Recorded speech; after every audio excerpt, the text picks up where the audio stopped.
नमस्कार दोस्तों, study with Dev channel में आपका स्वागत है। दोस्तों, पिछले वीडियो में संसद की कार्यवाही पर चर्चा कर रहे थे कि संसद की कार्यवाही कैसे चलती है।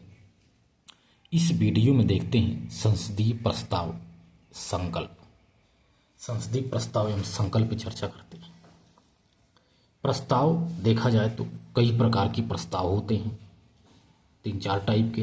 यानी एक तो है मूल प्रस्ताव, यानी राष्ट्रपति पर महाभियोग या धन्यवाद प्रस्ताव आदि को मूल प्रस्ताव कहते हैं। कोई धन्यवाद प्रस्ताव है या राष्ट्रपति पर कोई महाभियोग लगता है, इसी को ही मूल प्रस्ताव कहते हैं।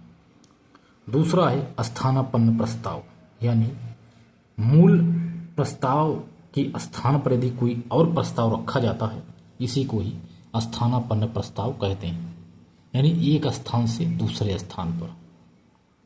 तीसरा है पूरक प्रस्ताव, यानी मूल प्रस्ताव में घटाना या बढ़ाना या कोई संशोधन अपने आप में यह पूर्ण नहीं है, इसलिए इसे पूरक प्रस्ताव कहते हैं।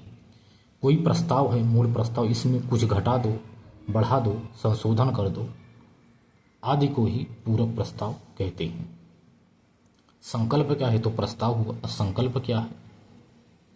इस पर मत विभाजन अबाध्य होगा। इस पर मत विभाजन अवश्य होगा। कोई भी मत का विभाजन है अवश्य होगा। इसका विकल्प संकल्प या संशोधन नहीं होता है। यानी इस पर मत विभाजन अवश्य होगा, इस पर विकल्प संकल्प संशोधन नहीं होता है। इस पर संकल्प पर इसका विभाजन जरूर होता है इस मत का, इसे संकल्प कहते हैं। अब देखते हैं स्थगन प्रस्ताव क्या है। कुछ प्रस्ताव पर चर्चा करते हैं। स्थगन प्रस्ताव, कई प्रकार के प्रस्ताव हैं जो हैं, इस पर चर्चा करते हैं। स्थगन प्रस्ताव क्या है? स्थगन प्रस्ताव मतलब काम रोको प्रस्ताव, यानी चलते हुए कार्य को रोककर अति महत्वपूर्ण मुद्दों पर चर्चा के लिए यदि कोई प्रस्ताव है तो काम रोको इसे प्रस्ताव कहते हैं। नहीं कोई प्रस्ताव चल रहा तो उसको रोक करके जो अति महत्वपूर्ण मुद्दा है उस पर चर्चा के लिए यह स्थगन प्रस्ताव लाया जाता है। इसमें अध्यक्ष की अनुमति से, यानी लोकसभा स्पीकर जो है उसकी अनुमति से ही स्थगन प्रस्ताव लाया जाता है। 50 सदस्यों का समर्थन होना चाहिए, कम से कम 50 सदस्यों का, कम से कम 2:1/2 यानी 2.5 घंटे की चर्चा कम से कम होती है। इसमें दोनों ही सदन में इसे रखा जा सकता है, यानी स्थगन प्रस्ताव को। एक है ध्यानाकर्षण प्रस्ताव। ध्यानाकर्षण प्रस्ताव ये क्या है? किसी तात्कालीन महत्वपूर्ण मुद्दों पर सरकार का ध्यान आकर्षित करने के लिए जिसे किया जाता है। कोई अति महत्वपूर्ण का मुद्दा है, तत्काल में सरकार का ध्यान अपने तरफ जो आकर्षित कर लेते हैं उसे ही कहते हैं कि ध्यानाकर्षण प्रस्ताव, यानी सरकार का ध्यान अपने इस मुद्दे की तरफ कर लेते हैं। एक है विशेषाधिकार प्रस्ताव। इसका क्या मतलब है? यदि कोई मंत्री तथ्यों को छिपा ले या गलत सूचना दे या इनकार करे, तब सदस्यों के विशेषाधिकारों का हनन होता है। तब वह सदस्य उस मंत्री के खिलाफ प्रस्ताव ला सकता है, जिसे विशेषाधिकार प्रस्ताव कहते हैं। यदि कोई मंत्री तथ्यों को छिपा लेता है, गलत सूचना दे देता है, इनकार कर देता है, तब सदस्यों के विशेष अधिकारों का हनन होता है, तो वह सदस्य उस मंत्री के खिलाफ प्रस्ताव जो लाएगा उसी को ही विशेषाधिकार प्रस्ताव कहते हैं। अगला है अविश्वास प्रस्ताव। तो अविश्वास प्रस्ताव क्या है? यानी लोकसभा में यह रखा जाता है। अविश्वास प्रस्ताव लोकसभा में रखा जाता है। इसको कोई भी सदस्य 50 सदस्यों के समर्थन के साथ रख सकता है। यानी जो अविश्वास प्रस्ताव है, कोई भी सदस्य 50 सदस्यों के समर्थन के साथ इसे रख सकता है। यह लोकसभा में ही रखा जाता है। 10 दिन में यह चर्चा होगी। यदि पारित हो जाता है तो मंत्रिपरिषद को सामूहिक त्यागपत्र देना होगा। इसी को ही अविश्वास प्रस्ताव कहते हैं। 27 बार यह लगभग आया है, 26 बार यह असफल हो गया। 1963 में JB कृपलानी ने सबसे पहले इसे लाया था जवाहरलाल नेहरू सरकार के खिलाफ। यह प्रथम बार था 1963 ईस्वी में। लगभग 27 बार आया है, लेकिन 26 बार तो असफल हो गया। तो यह कोई भी सदस्य ला सकता है 50 सदस्यों के समर्थन के साथ। इसे ही अविश्वास प्रस्ताव कहते हैं। अगला है विश्वास प्रस्ताव। इसका मतलब देखते हैं। विश्वास प्रस्ताव क्या है? प्रधानमंत्री या मंत्री सदन में इसे रखता है विश्वास प्रस्ताव को विश्वास मत स्थापित करने हेतु कि हमारा इस विचार के प्रति विश्वास है। इसको साबित करने के लिए PM या मंत्री सदन में इसे रखता है। राष्ट्रपति को यदि संदेह है तो वह विश्वास प्रस्ताव जो विश्वास मत है साबित करने के लिए कहता है। यदि संदेह है तो, नहीं तो यह पास हो जाता है।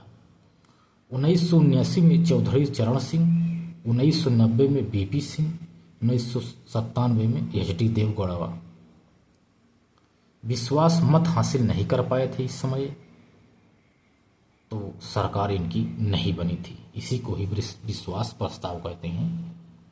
यह PM या मंत्री सदन में रखता है। इन तीनों ने 1979 में चौधरी चरण सिंह ने, 1990 में BP सिंह ने तथा 1997 में HD देवगौड़ा ने विश्वास मत हासिल नहीं कर पाए थे, इसलिए सरकार नहीं बना पाए थे।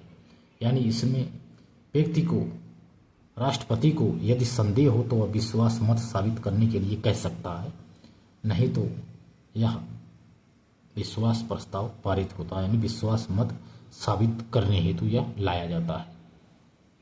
एक है निंदा प्रस्ताव। निंदा प्रस्ताव क्या है?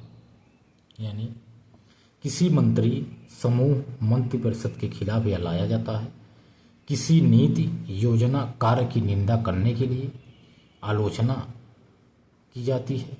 यदि पारित हो जाए तो सरकार की छवि धूमिल होती है, लेकिन त्यागपत्र देना इसमें अनिवार्य नहीं है। एक प्रस्ताव है, यदि यह पारित हो जाता है तो इसमें सरकार की जो छवि है यह धूमिल हो जाती है। या किसी भी मंत्री समूह या मंत्रिपरिषद के खिलाफ किसी नीति योजना कार्य की निंदा करने के लिए यानी आलोचना करने के लिए यह लाया जाता है। इसी को ही निंदा प्रस्ताव कहते हैं। एक है धन्यवाद प्रस्ताव। धन्यवाद प्रस्ताव यानी राष्ट्रपति का अभिभाषण। नई लोकसभा की प्रथम बैठक पर या प्रत्येक वर्ष की प्रथम बैठक पर या संबंधित सदन होता है, इसी को ही यह राष्ट्रपति अभिभाषण कहते हैं। या संबंध सदन होता है, प्रत्येक वर्ष की प्रथम बैठक पर अभिभाषण देता राष्ट्रपति, नई लोकसभा की प्रथम बैठक पर। अभिभाषण के बाद दोनों सदन में अलग अलग भाषण पर धन्यवाद प्रस्ताव रखा जाता है। आपका बहुत बहुत धन्यवाद, जो आपने ऐसा कहा, ऐसा करने के लिए हम आपका आभारी हैं और आपको धन्यवाद देते हैं। इसी अभिभाषण के बाद दोनों सदन में अलग अलग भाषण पर धन्यवाद प्रस्ताव रखा जाता है। इस पर सदन संशोधन ला सकते हैं। इस पर सदन संशोधन भी ला सकते हैं कि आप किस बात पे धन्यवाद दे रहे हैं।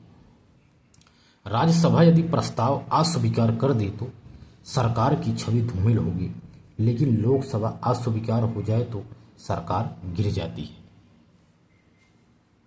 एक और प्रस्ताव है दोस्तों, जिसे कहते हैं कटौती प्रस्ताव।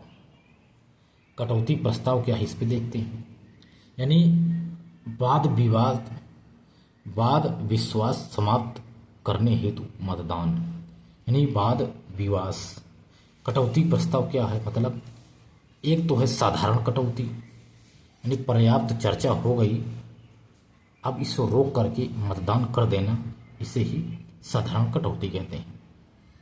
घटकों में कटौती, यानी महत्वपूर्ण घटकों पर चर्चा कर लें एवं संपूर्ण विधेयक पर मतदान करा लें, इसी को ही कहते हैं घटकों में कटौती।